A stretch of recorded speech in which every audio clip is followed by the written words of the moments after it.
അപ്പോൾ എല്ലാവർക്കും ഫിഷ് ഹണ്ടറിൻ്റെ പുതിയൊരു എപ്പിസോഡിലേക്ക് സ്വാഗതം. ഞാനിപ്പോൾ നിൽക്കുന്നത് നമ്മുടെ പനത്രപ്പുഴയിലാണ്. പനത്രപ്പുഴ എന്ന് പറയുമ്പോഴത്തേക്കും തിരുവല്ലം കായൽ കടലിൽ ഇറങ്ങുന്ന ഭാഗമാണ്. ഇവിടെ നമ്മളിന്ന് ഫിഷ് ചെയ്യാൻ പോകുന്നത്.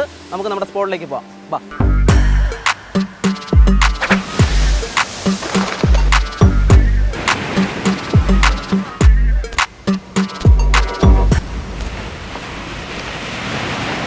അപ്പോൾ നമ്മൾ നമ്മുടെ സ്പോട്ട് എത്തിയിട്ടുണ്ട്. നമുക്കിവിടെ നിന്ന് ചൂണ്ട സെറ്റ് ചെയ്തിട്ട് കാസ്റ്റിംഗ് തുടങ്ങാം.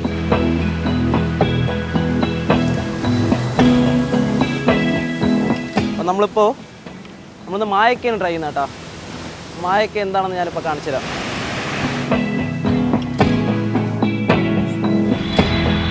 അപ്പോൾ ഇതാണ് നമ്മൾ ഉപയോഗിക്കുന്ന മായക്ക. സംഭവം ഇത് നമ്മുടെ മിനിക്ക് കെട്ടിയ ചൂണ്ടയാണ്. ഞാനത് അഴിച്ച് കാണിച്ചു തരാം. പിന്നെ നമ്മളിപ്പോൾ വെയിറ്റ് ആയിട്ട് ഉപയോഗിക്കുന്നത് നമ്മുടെ GT ബുള്ളറ്റ് എന്ന് പറഞ്ഞ ലൂറിൻ്റെ ഹുക്ക് റിമൂവ് ചെയ്തതാണ്. സംഭവം എന്ന് വെച്ചാൽ GT ബുള്ളറ്റ് നല്ല റിസൾട്ടാണ്. GT ബുള്ളറ്റിന് ഹുക്കായിട്ട് ഇടുമ്പോഴത്തേക്ക് റിസൾട്ടുണ്ട്. അപ്പോൾ അത് ഒറ്റ തുമ്പിൻ്റെ കൂടെ എറിയുന്ന ഇരട്ടി റിസൾട്ടാകും.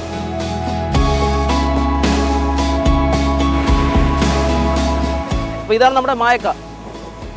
ഇതിലിപ്പോൾ 1, 2, 3, 4, 5, 6 ചൂണ്ട കിടപ്പുണ്ട്. നല്ല ഡേഞ്ചർ സ്ഥലം കേട്ടോ. തിരയൊക്കെ നല്ല രീതിയിലുണ്ട്. അപ്പോൾ നമ്മളിപ്പോൾ വെയിറ്റ് ആദ്യം ഇട്ടിട്ട് മായക്ക രണ്ടാമത് ബാക്കിലേക്കിട്ട് റിവേഴ്സ് വലിക്കാൻ പോവാണ്. അങ്ങനെ എറിയുമ്പോൾ കുരുങ്ങാനുള്ള സാധ്യത വളരെ കൂടുതലാണ്. എന്നാലും നല്ല റിസൾട്ടുള്ള പരിപാടിയാണ്. അപ്പോൾ നമ്മുടെ ചൂണ്ട സെറ്റായിട്ടുണ്ട്. നമുക്കിനി കാസ്റ്റ് ചെയ്ത് നോക്കാം.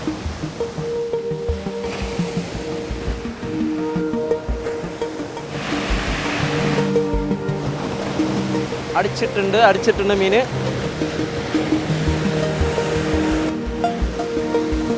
അപ്പോൾ നമ്മുടെ ഫസ്റ്റ് ഫിഷ് കിട്ടിയിട്ടുണ്ട്.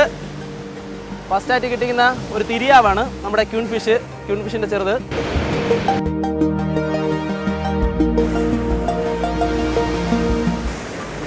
നൈസ് പാലാട്ടാ അത്.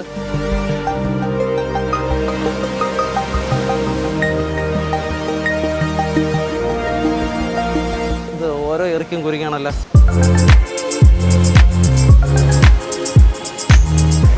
അടിച്ച് നല്ലൊരു സ്ട്രൈക്കാണ്. ചിലപ്പോൾ ഒന്നിൽ കൂടുതൽ കാണും. അതെ, ഒന്നിൽ കൂടുതലുണ്ട്. 2, 3, 4 ഉണ്ട്. അയ്യോ, തെരയെടുത്ത് ഉടക്കരുത്.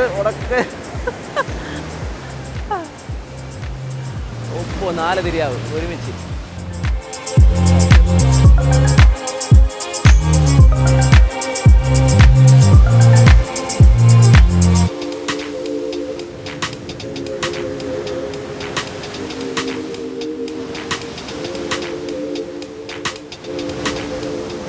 അപ്പോൾ നമുക്കിന്ന് കിട്ടിയിരിക്കുന്നത് നമ്മുടെ വേളാപ്പാരയുടെ കുട്ടിയും തിരിയാവാണ്. തിരിയാവെന്ന് പറയുമ്പോൾ ക്യൂൺ ഫിഷ്.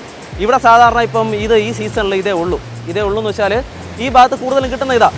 അതുകൊണ്ട് തന്നെയാണ് നമ്മൾ മായക്ക ട്രൈ ചെയ്യുന്നത്. മായക്കയിലാകുമ്പോഴത്തേക്കും ഒരു 7-8 ഒരുമിച്ച് അടിച്ച് കിട്ടും. അപ്പോൾ ഇപ്പോൾ നമുക്ക് ആവശ്യത്തിനുള്ളതായിട്ടുണ്ട്. നമുക്ക് കുക്കിങ്ങിന് ആവശ്യത്തിനുള്ളതായിട്ടുണ്ട്. നമ്മളപ്പോൾ നിർത്തുകയാണ്. ബാക്കി കുക്കിങ്ങിലോട്ട് പോകാം.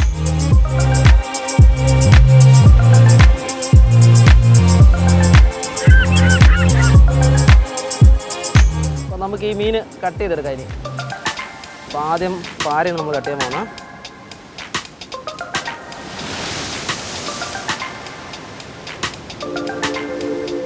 നമുക്ക് ഈ പാരയും തിരിയാവൊക്കെ ആകുമ്പോഴത്തേക്കും കട്ട് ചെയ്യാൻ എളുപ്പമുള്ളൊരു മീനാണ്. സൈഡ് കട്ട് ചെയ്ത് കഴിഞ്ഞാൽ ഇതുപോലെ അടിപൊളിയായിട്ട് തൊലി വിരിച്ചെടുക്കാം.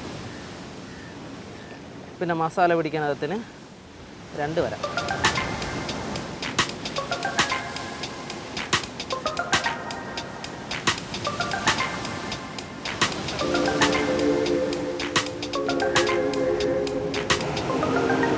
അങ്ങനെ നമ്മുടെ 5ൻ്റെ കട്ടിങ് കഴിഞ്ഞു. ഇനി നമുക്ക് തണലത്ത് എവിടെയെങ്കിലും കുക്കിങ് സെറ്റ് ചെയ്യാം. 8 മണിയായെങ്കിലും നല്ല വെയിൽ.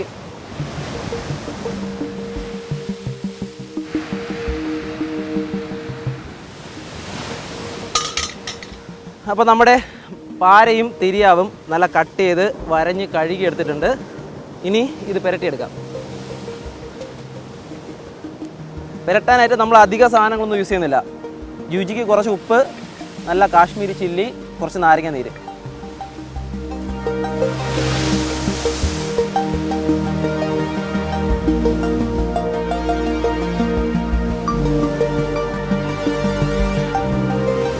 നമ്മുടെ നാരങ്ങ നീര് അധികം ഒഴിക്കുന്നില്ല.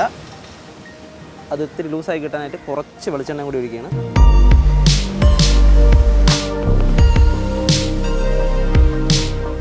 അപ്പോൾ നമുക്ക് ഓരോ മീനായിട്ട് എടുത്ത് പുരട്ടിയെടുക്കാം.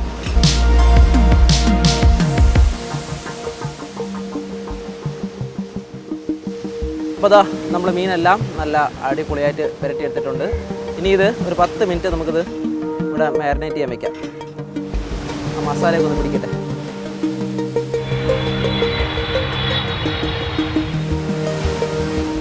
ഓക്കെ, അപ്പോൾ നമ്മൾ മാരിനേറ്റ് ചെയ്ത് വെച്ച സാധനം നല്ല റെഡി ആയിട്ടുണ്ട്. ഇനി കുക്കിംഗ് അങ്ങ് തുടങ്ങാം. പരന്ന മീനാണ്, നമുക്ക് കുറച്ച് എണ്ണ മതി. അപ്പോൾ എണ്ണ ഒന്ന് തിളച്ച് കിട്ടിയിട്ടുണ്ട്. ഇനി നമുക്ക് ആദ്യം ഒരു 2 കൊത്ത് കരിവേപ്പില പൊട്ടി. ഇനി അതിൻ്റെ പുറത്തേക്ക് നമ്മുടെ പാര.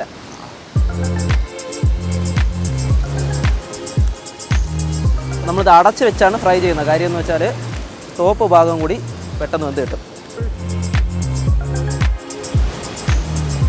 അപ്പോൾ നമ്മുടെ ഒരു സൈഡ് വെന്ത് കിട്ടിയിട്ടുണ്ട്. മറിച്ചിടാം.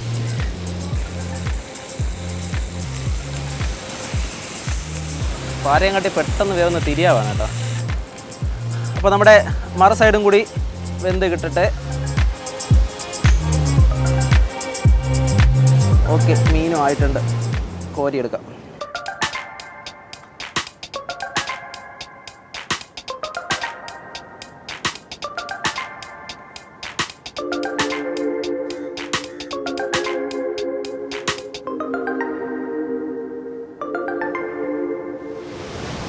നമ്മുടെ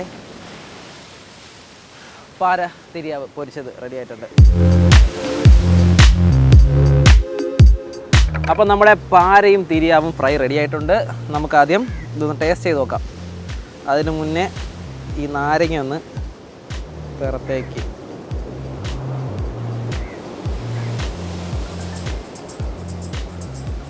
ആദ്യം തിരിയാവ് തന്നെ ടേസ്റ്റ് നോക്കാം.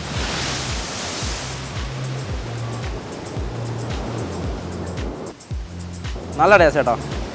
കാര്യം നമ്മൾ വെറുതെ ഈ മസാലയൊക്കെ വാരിയിടുന്ന സത്യത്തിൽ ഉപ്പും മുളകും മാത്രം മതി. പക്ഷേ ആ നാരങ്ങയുടെ ടേസ്റ്റ് അടിപൊളി കിട്ടുന്നുണ്ട്. നാരങ്ങയും വെളിച്ചെണ്ണയും കൂടി ആയപ്പോഴത്തേക്കും അടിപൊളി.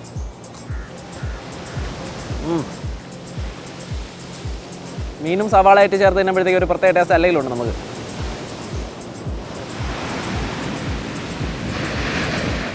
ഉഗ്രം കേട്ടോ, ഉഗ്രം. നമ്മുടെ തിരിയാവിൻ്റെ ഇരട്ടി രുചി പാരയ്ക്ക്. പാരയ്ക്ക് കുറച്ച് മീറ്റ് കൂടുതലാണ്. തിരിയാവ് വളരെ സ്ലിം ആയിട്ടുള്ള മീനല്ലേ.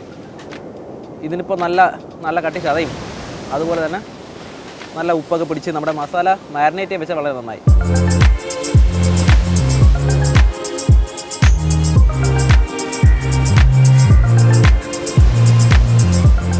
അപ്പോൾ ഇതാ നമ്മൾ ഇവിടെ നിന്ന് ലൈവായിട്ട് ചൂണ്ടയിട്ട് പിടിച്ച് ബീച്ചിലിട്ട് ഉടനെ തന്നെ കുക്ക് ചെയ്ത് നല്ല ഫ്രഷ് മീൻ ഫ്രൈ. നമ്മുടെ നാരങ്ങ നീരും ആ എണ്ണയെ കൂടി ചേർന്നിട്ട് നല്ലൊരു ടേസ്റ്റ് ആയിട്ടുണ്ട്. ഈ വെറുതെ നമ്മൾ ഈ ഒരുപാട് മസാലയൊക്കെ വാരി ചേർക്കുന്ന അതിൻ്റെ ആവശ്യമൊന്നുമില്ല. ഇതിലിപ്പോൾ ഉപ്പ്, മുളക് പൊടി, നാരങ്ങ നീര്, എണ്ണ, ഇത് 4 ഉള്ളൂ. നല്ല ടേസ്റ്റ് ആയിട്ടുണ്ട്. ഇതിൻ്റെ കൂടെ സൈഡ് ഡിഷിൻ്റെ ഒന്നിൻ്റെ ആവശ്യമില്ല. ഇത് വെറും സവാള അങ്ങനെ സാധനങ്ങൾ കൊണ്ട് തന്നെ തിന്നാൻ പറ്റും. പുതിയൊരു സ്പോട്ടിൽ പുതിയൊരു റെസിപ്പിയുമായി കാണുന്നവരേക്കും ബൈ.